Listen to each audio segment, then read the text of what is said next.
Hey, what's up, everybody? Social Reefer here, and welcome to my YouTube channel. Now, before I get into it, as usual, you guys know I got to give a big shout out to everybody that's been engaging on my videos, showing love, support, commenting, thumbs up. Thank you so much. That's the reason why I make these videos. I cannot say it enough. We must learn from one another because this hobby has so much obstacles in it. And if we don't learn to trade the right way, when something comes about, how are we going to handle that situation? For today's video, I wanted to make a long format because I want to talk to you guys about my red glitter goni over here. Unfortunately, I had to chop it up last night because, I don't know, for those of you who watched my previous videos, I mentioned that I had a mini tank crash or whatever you want to call it during my son's birthday. I left home. I had an auto feeder and it was overfeeding my system.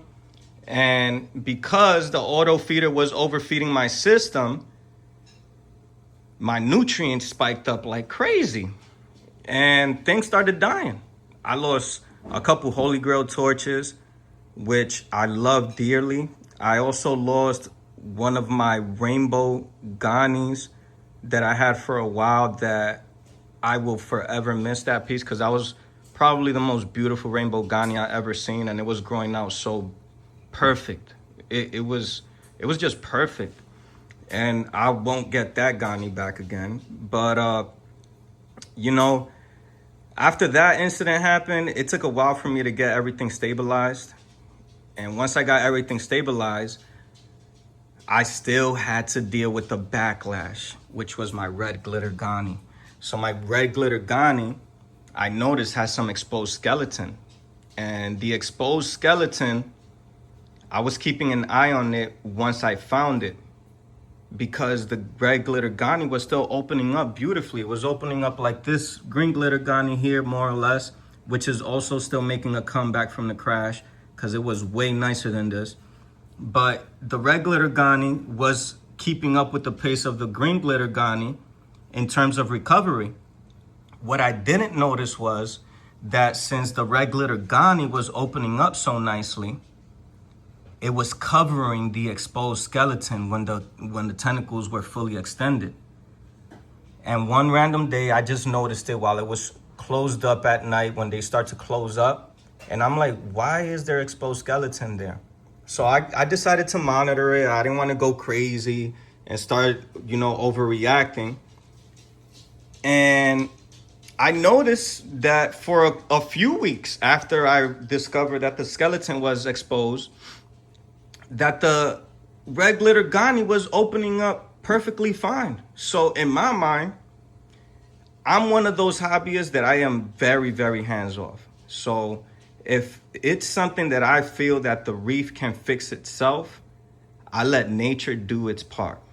I'm only here for general maintenance purposes, keep track of parameters, and do my best to keep them stable. But in terms of putting my hands in there, I try to avoid it. And I use that same technique with my red glitter goni. I was like, I'm gonna try to leave it alone because since it's opening up, it's a sign of good health. And if it's doing good, maybe it'll come back, blah. I was wrong. Long story short, I was wrong because eventually my red glitter goni, it closed up. And not only did it close up, the exposed skeleton, I started realizing, was a little bit bigger than what it was when I first saw it. Now, mind you, I want you guys to know, I was keeping track of it. I was taking pictures daily, comparing the pictures, making sure that the exposed skeleton wasn't getting worse. But on that one random day that the goni didn't open up, when I looked at it, it looked a little bit bigger. In fact, it was, because when I compared it to the picture, I realized that it actually was. Was it drastic? No, but it was bigger. And I told myself, if there's any change whatsoever, I'm gonna have to go in there and do what I gotta do. When I go to take out the goni, as I'm lifting it out of the spot that it was in, it was actually on this spot right here where the green glitter goni was. As I was lifting it out of the water, you could tell it was just that area where the skeleton was exposed. The surrounding tissue was starting to come off as I was lifting it out of the water. And I'm like, oh my God, this is worse than what it actually looks. And the goni was deceiving me. It was being deceptive because it was being opened every single day up until that one day where it was closed. And I was like, wait, let me take a look at it. And then when I go to take it out of the tank, I start realizing that the actual flesh of the coral is coming off even more than what the skeleton was showing. Like it was coming off even more. So I was very worried and concerned. So I did a antibiotic bath along with some Lugo solution. 48 hours I did. You know, I did a full 48 hours. I was monitoring it the whole entire time.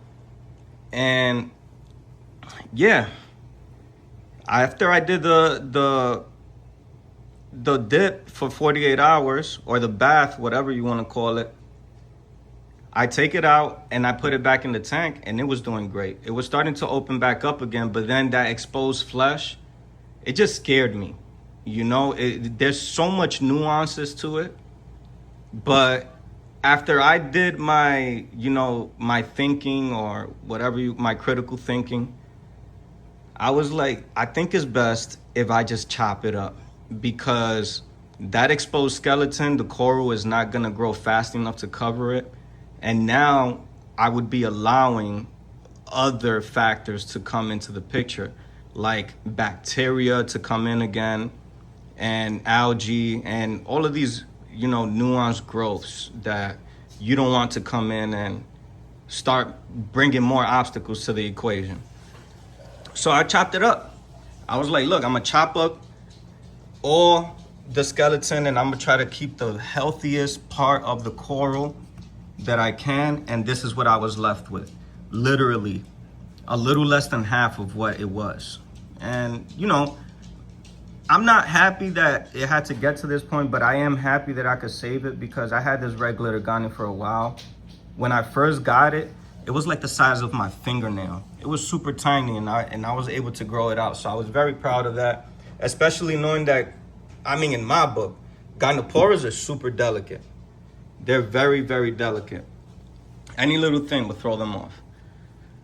So, yeah, moral of the story is, and the reason that I was giving you guys insight is, especially if you're hands off like I am in the hobby, when you see a coral acting a certain way, or you see certain things, try not to wait till it's too late. Sometimes it is necessary that we go in there and we observe it properly and make a decision in that moment. Because if I am pretty sure, I'm very confident that if I would have waited, another day, it would have been too late for the entire coral. I feel like the whole thing would have just melted, just by seeing what it looked like while I was pulling out of the tank. So if you have a coral and you value the coral, and you see that it's acting funny, take it out, observe it properly. And if you know whatever treatment it is that you need to do in order to save the coral or make it feel better, then follow through. Go online, look up some resources. There's a lot of resources online. And there's a lot of people on social media that you could just reach out, and they will give you some help or some tips that you can do for your current situation. But time is of the essence. And we all know, if you're waiting till the last minute to do something, and then you're gonna be going out asking somebody for help, or maybe you already know what you need to do. Even if you know what you need to do, if you did not take proper action at the right time, it could be too late. And it was almost too late for me, because I lost literally half of my goni, praying that everything would be all right, given that it was opening up. But yeah, it didn't work out. It did work out overall, because I was able to save this piece, but I can't even speak on that yet, because I don't know what the future holds. I'm praying that it'll be okay, because I just chopped it up last night and it's already opening up, as you see here. So that's a really good sign in my book. But it was opening up while the skeleton was exposed too, you know what I mean? So we never know. But yeah, man, that's my story. Sorry if I'm just rambling and I just keep going on. I'm just trying to give you insight, and there's so much things that come to mind as I'm speaking, because this is all freestyle. You know, I'm not taking down notes or nothing. This is from the heart. And I don't want you guys to think, oh, this is blah, blah, blah. No, this is from the heart. So anytime you guys have any suspicion, especially if it's a coral that you value, just go in there, take it out, observe it, and do whatever it is that you have to do that's necessary, and take care of it properly. Don't wait till it's too late and then you see that the coral is on the brink of death and then be like, oh, okay, let me try something now, because you're gonna regret it. But yeah, man, let me just show you guys the rest of my tank here. Everything is going good. I'm super happy. I haven't had no fish fatalities in a while, especially after I had this beautiful fellow here, my Achilles tang, which I adore. I love that fish to death. My rainbow whelso is doing good. Ever since I got rid of that nipping coral, what is that coral? The half black mimic tang. Every brain coral in my tank has been doing beautifully. My whelsos are doing beautiful. My scolies are doing great. Be careful, man. Not all tangs are reef safe. I don't care what they say. Not all tangs are reef safe, guys. Those damn tangs, they will eat your corals up. And I seen it firsthand. It just depends which ones. With me, it was the half black mimic tang, and one that I didn't expect, because I had this fish before and it was completely fine. But when I bought it again and I put it in this tank, he was nipping in my coral, was the white-tail bristletooth tang. Now, I want to say, because I got these other tangs in here, maybe it was because there's just not enough grazing places to graze at, so he resorted to the corals. That's my observation from it, because obviously there's a hierarchy and there's probably not enough rock work here for them to all graze. And he just resorted to the next best thing. So, you know, it is what it is. But unfortunately, I tried multiple times with the whitetail bristletooth tang and with the mimic tang. With the mimic tang, I could tell you I tried personally, I believe 3 times already.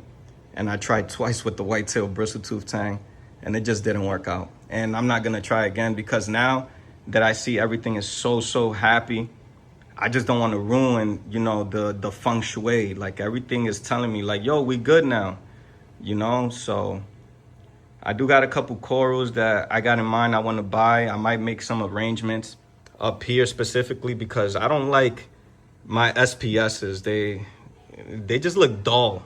So I might get rid of a few of these digis that you see here, that huge colony back there.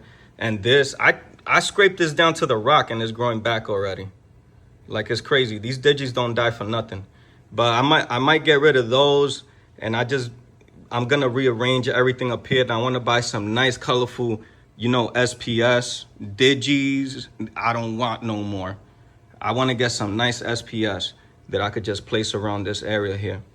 But yeah, man, I don't want to keep running my mouth. Jesus Christ, I just realized that I'm about to hit 14 minutes just talking. For those of you who made it this long to the video, thank you so much. You know, as usual, comment, like, subscribe. Let's talk about it, you know, and until the next one, guys, peace out. Thank you so much for your support.